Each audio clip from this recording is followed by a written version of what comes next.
It's my pleasure to welcome you to the Clark Howard Show, where our mission is to serve you and empower you so you make better financial decisions in your life. In today's show, I want to talk about how the pandemic and the aftermath of it is going to bring about very, very welcome, needed changes in education. Way overdue, particularly for people past high school. And also, inflation is just eating up your wallet, right? So we're going to talk about how you can do things to beat inflation, at least in part, every day in your life. So I'm always just at base an optimist. But this time, I really believe my optimism is not misplaced. I've been frustrated for a long time that our post-high school education system in the United States has been rigid, institutional, bureaucratic, and not been focused on the needs of the students. And I believe that economic forces unleashed by COVID are going to absolutely change that equation, because a lot of people who in the past may have felt, okay, I got to go off to college now, I'm done with high school or whatever, they're like, wait a minute. For that job, what I really need is a certification in this computing skill. Or for that job, what I need is a certification in this. Or I need to go to a technical college and get this particular training or education. Or I need to go into this internship or apprenticeship or whatever. People now are making decisions that don't automatically come back to the answer being, I've got to go to college, borrow all this money and all that. Now, I'm saying all this being a big believer in the value of a college education. But for so many people, a college education has been almost like a rote kind of thing. Rather than thinking through what it's going to lead to, what it's for, which is to create a productive member of society who can earn a decent living and have financial security through the decades. And what's happened is enrollments at all but the elite colleges in the United States have been declining, in some cases precipitously, because people are like saying, wait. Is that really what I should be doing? And the colleges have just been doing their glossy catalogs and solicitations and everything the way they've been doing it, and still not focusing on making college relevant for today's students. The students see what's happened to their aunts and uncles and other people where they went to college, they didn't get a job that the college degree was really required for, and they still have that mountain of student loan debt that haunts them for years, decades, maybe a lifetime. So people are like, Missouri, the show me state. Show me how this is going to be useful for me. How is it going to be relevant? Why should I pay you $75,000 a year to attend your school, or $50,000 or whatever it is when you look at the cost all in? What am I going to get for that? In other words, 18-year-olds, 20-year-olds, and their parents are learning to be educational consumers. They're not sheep anymore. And it's going to require a major adjustment in how educational institutions are run, and the focus moving from the internal, the administration, the faculty, the staff, to actually where it should be focused, the students. Now, I may, again, be being too optimistic about this, but it's what I see happening, because even a lot of states are reporting that their state schools, where costs are much lower, let's say you move from the $50,000 level to $25,000 for an in-state student, an in-state school, everything all in, families are saying, students are saying, wait, I'm not going to spend all that money. And the enrollment numbers are dropping as well. Relevance is going to be key. A connection to a career is going to be key. And again, I think college is a great idea for so many people, a majority of people probably coming out of high school. But college has got to be not just a check mark, it's got to lead somewhere.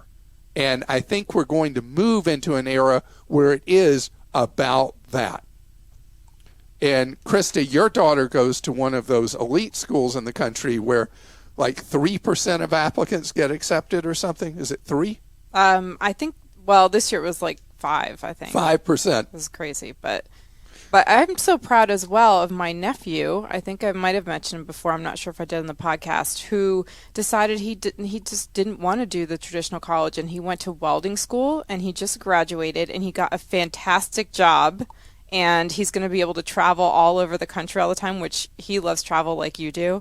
And the job is primarily doing things in airports. So it's really, really cool. He's so excited. And that worked out really well for him. Okay, so, I love that. He gets to be a welder in the airport, but that means he works overnight?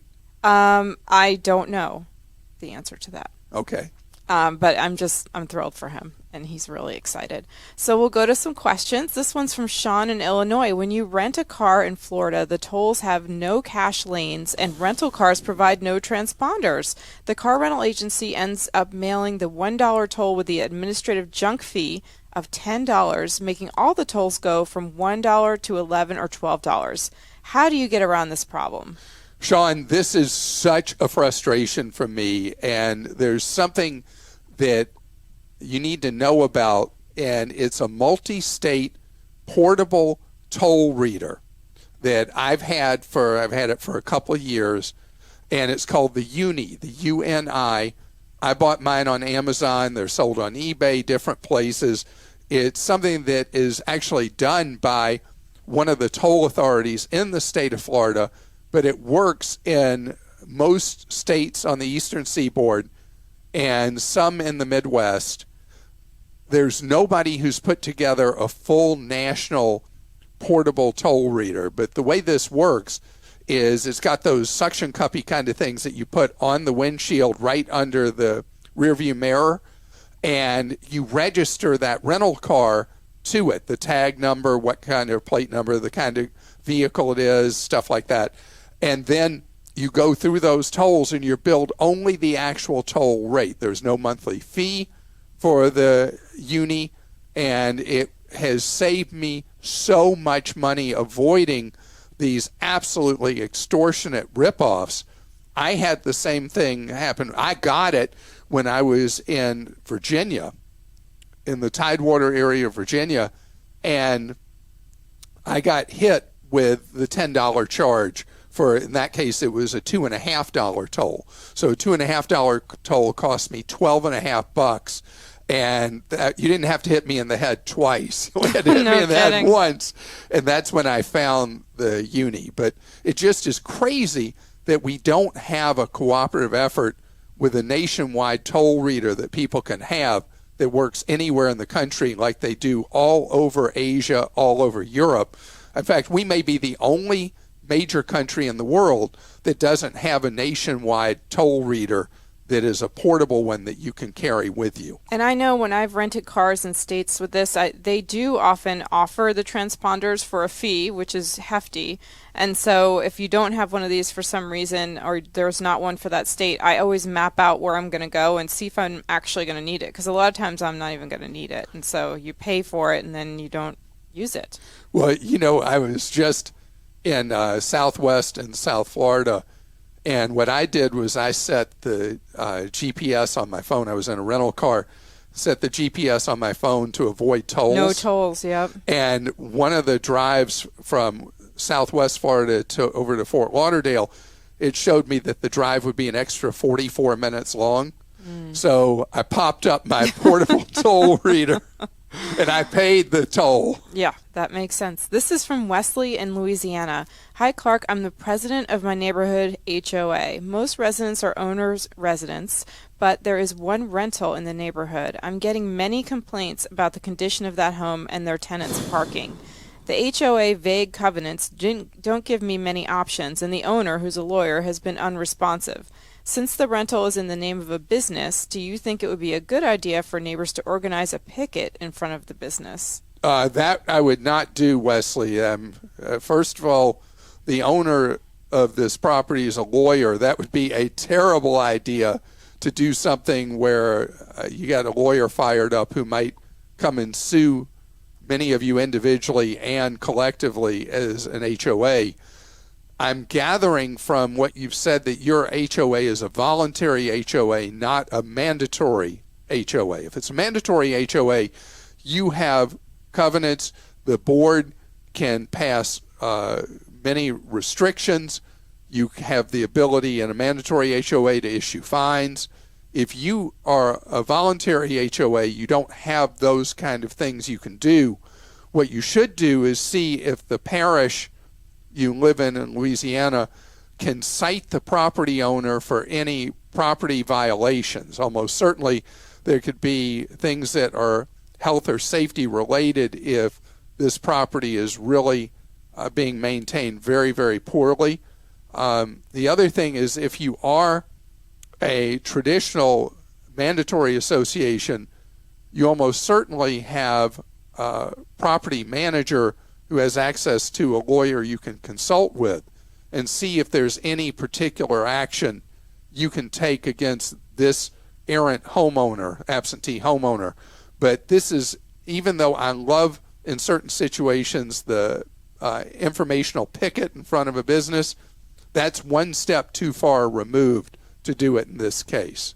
And from William in North Carolina, I recently received an email from my business phone provider stating they were adding an economic adjustment charge of $2.20. It has to be Verizon. Per month per line for each smartphone and data device, and a 98-cent per month per line charge for each basic phone and tablet device. What are your thoughts on charges like this, and should I take my business account to another provider? Well, William, it's your choice if you use what this really terrible behavior of Verizon, is cynical behavior of Verizon, to pick up and move somewhere else. You will have to decide that.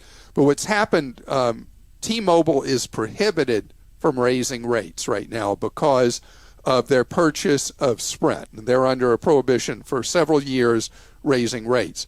AT&T and T-Mobile, AT&T and Verizon are taking advantage of the fact that there's currently only 3 major providers instead of 4 in the country as we had before, and they're pushing up rates all different kinds of ways. AT&T just more directly saying, hey, that rate plan you have, we're just going to charge you more.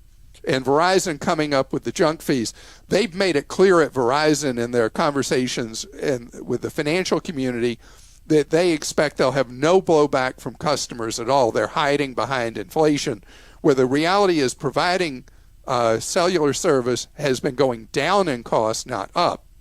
The great news today is you have many, many competitors you can go to, or even if you want to stay on Verizon's network, there are a lot of choices with that Verizon may be doing you a favor, William, by doing this new junky junk fee, because if you get out there and shop, even staying on Verizon's network, you could see your way potentially to cutting the cost of your cell service by half to 2/3. It's amazing if you look at our cell phone shopping guide, our planned shopping guide at Clark.com, or anybody's shopping guide like that, you'll see how much cheaper other providers are than Verizon, which is by far and away the most expensive company to have your cell phone service with, or AT&T or even T-Mobile. Compared to any of the big 3 brand names, much, much cheaper choices exist in the marketplace. Can you do that as a business, though? Is that Oh, okay? yeah, absolutely. Okay. And so the thing with the junk fees, a lot of companies are doing the junk fees. Even restaurants are putting at the bottom of a bill more and more reports, restaurants being squeezed by inflation. In their case, they have actual higher costs, where the cell phone carriers have lower costs now. But so they're just taking advantage. But the restaurateurs are like, what do? I keep raising my menu prices. I'm going to scare people away. But they don't seem to notice when I have some kind of extra cost at the end of the bill. Have you seen any of those eating out? Oh, yes, I have. And what are they called when you say? It just depends. I was in New York City recently, and they were called different things, just depending. But, there was a charge for everything. It seemed like just sitting down, just an extra, I don't mind if menu prices are raised. I mean, to me, that makes the most sense. Well, but a lot of people, it's kind of like the airlines. People shop and they see or a hotel.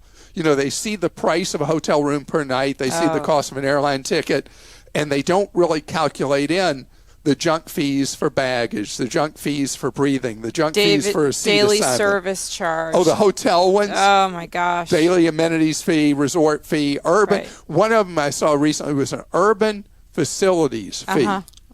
What's an urban facilities fee? It's crazy. So it's all about playing tricks on our mind about what the real cost is. So Verizon say, oh, we didn't raise your rates, so why is my bill higher? And I want you to be aware, anytime a company does that, particularly cynically like Verizon and AT&T are doing in an industry with falling costs, raising prices, it's all about just trying to squeeze your wallet. And if it triggers you to shop and find a better deal, then you're doing what you should be doing.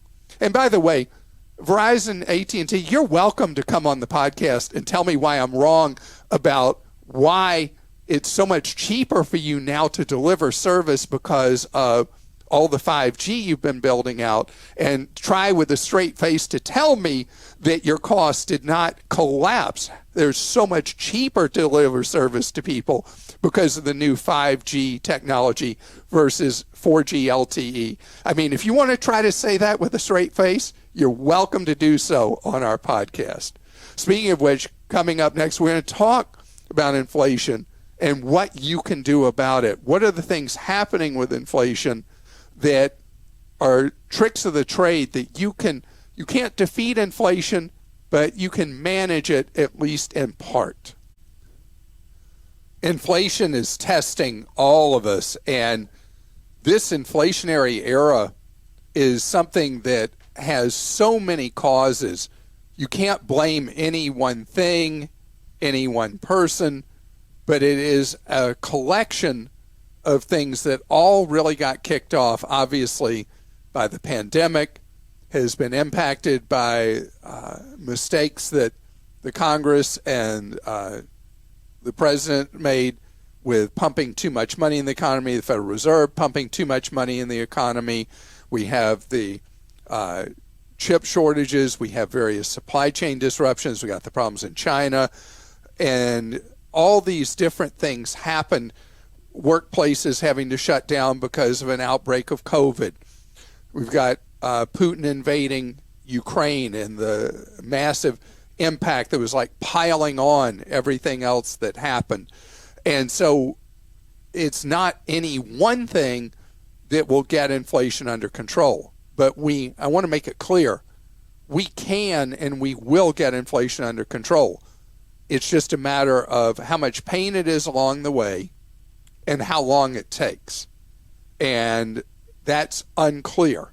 Inflation should be easier to tackle this time than old-timers like me remember in the 70s and into the early 80s when it seemed like it was out of control and we were moving towards galloping inflation late in that era.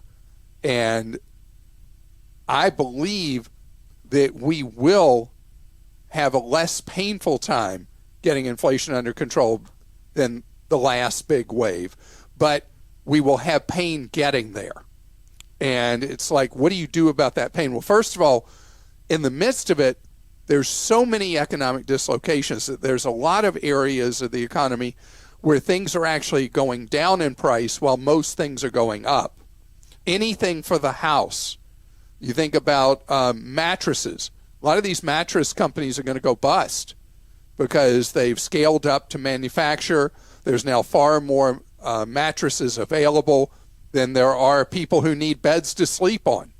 And we're going to see, as we already have, unbelievable deals on mattresses. If you got an old one you're sleeping on, this is your summer to replace that mattress. Mattress prices are going down, down, down for very high quality mattresses. Clothing, way in overstock. patio furniture, way overstocked. Inside the house furniture, way overstocked after being in such shortage for so long. And sector after sector, which was part of us nesting during COVID, and now we're out and about doing things, those companies that could not get enough goods made no matter what now have caught up and run past, and now manufacturers, distributors, and retailers have too much. Clothing, man, you look at what Target's going through. They got way too many TVs, way too many items of clothing of like every kind, and they've got to get rid of it. And this is happening at retailer after retailer, that what they had in shortage, they now have in extreme surplus, and they got to get rid of it. So for people that are in really great shape financially, there are so many categories where the deals are really almost to the point of being unprecedented. But what about the things that you can't do much about? We talked about gasoline at the margins, you can make a difference. Different parts of where your wallet is being pinched, you can make marginal differences. But we posted on social media to ask you what you were doing in your own life to just take a hammer to your expenses. And people are doing a variety of things. Charles in California says, my wife and I quit buying Starbucks coffee and Peet's coffee completely. I don't know what Peet's is. I don't drink coffee. Christa, what is Peet's? That's a very popular brand of coffee. Oh, so anyway, I don't. And they have stores too. I've never had coffee in my life. Wow. Well, I've made up for you.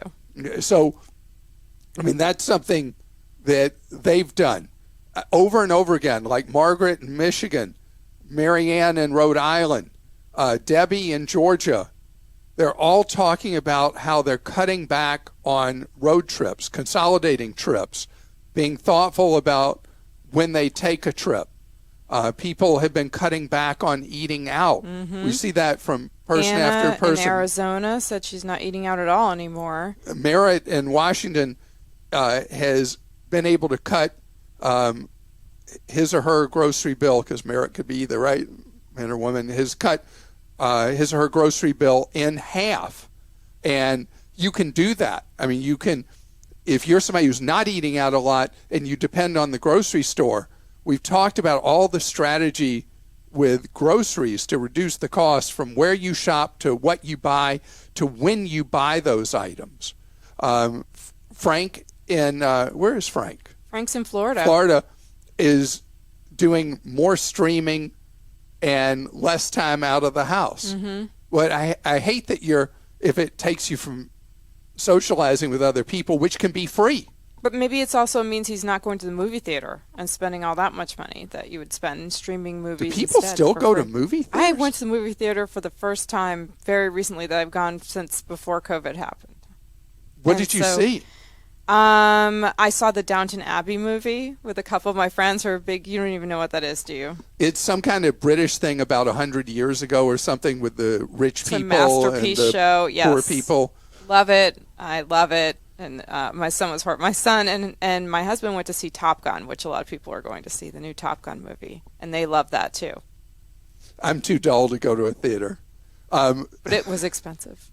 But over and over again, person after person talks about how they're not driving anymore. They're driving less than they were before. One person, Joseph in Virginia, says he's buying E85 gasoline as a way to save money. Now, only certain cars or a lot of SUVs can run on E85, which is made with 85% ethanol, and that can be cheaper depending on where you live in the country. You won't get the same fuel economy with E85, but net, you'll probably save money doing that. Joe in Oregon, love this one, eating from the freezers, fruit and veggie gardens, and bundling trips to town to save gas and using an ATV on the farm instead of a diesel tractor.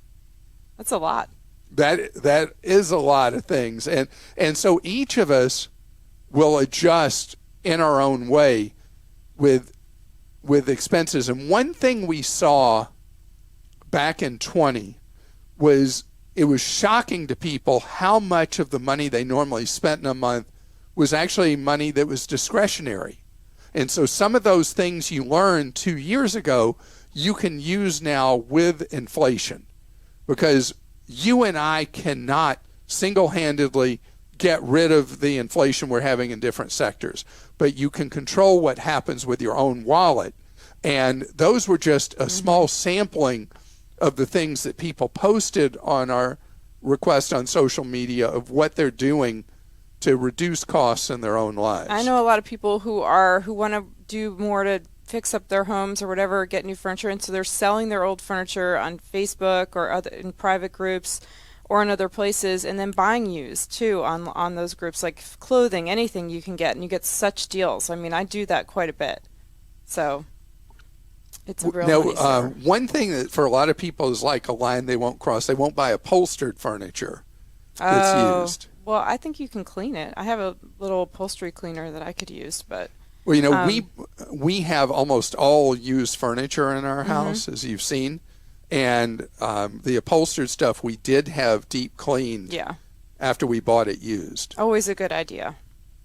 Okay, we'll go to some questions, and this one's from Matt in Georgia, very relevant. Any thoughts on how to save money on food when traveling? I always hear about great travel deals and ways to save money on airlines and hotels, but food costs can add up so quickly. What does Clark do when he travels? Pack a suitcase full of $1.50 hot dog combos from Costco? Thanks, Clark, and see you on the road. So, Matt, it's funny you say that because I use this carry-on suitcase that has a middle, it's like a middle pocket, and in there I put inexpensive, only semi-perishable, I guess they're not non-perishable snacks in there, so that I'm not in a position where I'm having to pay big money at a convenience store or whatever for a snack along the way. I do eat, when I'm on the road, I do eat out, and that is expensive, but I use various apps to get a better deal. And if you are somebody who eats really healthy, that's not something I do. I've seen you hit a McDonald's in many a country, including Japan. McDonald's is very popular in Japan. Yes. Not just with me. But anyway, as an example, I have the McDonald's app, and there's all kinds of deals I get using the app. I get free food, all that. But it is a real hard thing. I'll tell you, though, when I'm in a really expensive country, what I do when I'm away from home, like anywhere in Europe I think of immediately, we go to a supermarket and we will get like lunch food or something like that there and save the big cost of a meal. And water. And when you're on a trip, well, I drink tap water unless it's not safe in a country or a place. I always drink tap. But anyway, sorry. It's okay. I buy big bottles of water because I do like to drink that. And when I was in New York recently, the hotel bottle of water was $12.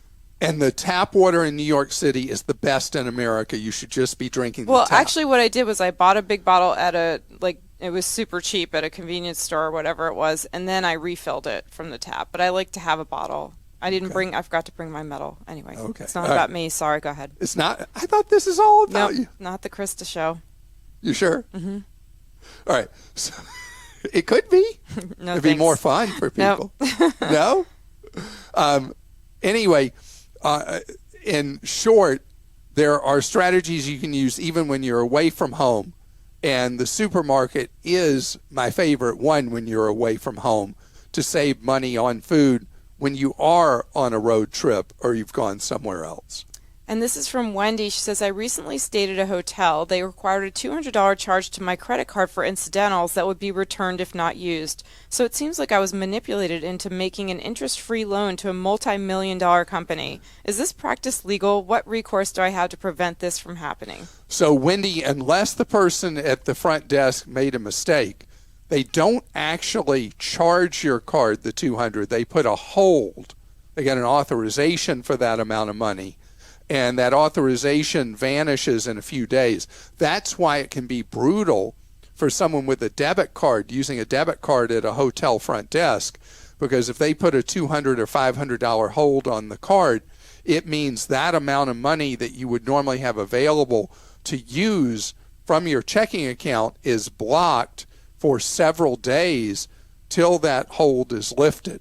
But it would be very rare that a hotel would go past that and do a charge, because then they've got to refund it later. They have to pay merchant fees. That is a big cost to them. So that's why usually all they're doing is getting an authorization. Just worried someone might trash a room, right? So they want to have some money. Yeah, but $200 isn't going to be enough if somebody really trashes a room. Okay, this one's from Patrick in Washington. I live in Des Moines, Washington. I need to have my cedar siding on my house replaced with hardy plank cement board and have my property painted. The cost of materials to do any kind of home improvements has gone through the ceiling. Do you foresee any of the supply chain returning back to some normalcy and costs coming down anytime soon? Yeah, Patrick, if you can wait just a little while to do the hardy plank installation, you should benefit from stalling here. Procrastination will actually benefit you, pay for you, because the housing market, with the much higher mortgage rates that the Federal Reserve is indirectly creating right now, that is putting a real slowdown on home construction, and that will in turn affect directly what you're paying for materials for a job like putting the hardy plank up. I don't know if you're putting hardy plank up yourself. I've done it many times as a habitat volunteer. Your arm will be really sore installing the hardy plank. The painting is easy on hardy plank, but the actual installation of hardy plank is not one of my favorite jobs at a build site, but it's very durable, it looks great, and it will truly stand the test of time. And as for time, just give it a little more time, and you will be rewarded with lower prices, almost certainly. I want to thank you so much for listening to our podcast today. If you're not signed up for our free newsletters, you heard that word, free, please get on the list at clark.com/newsletters.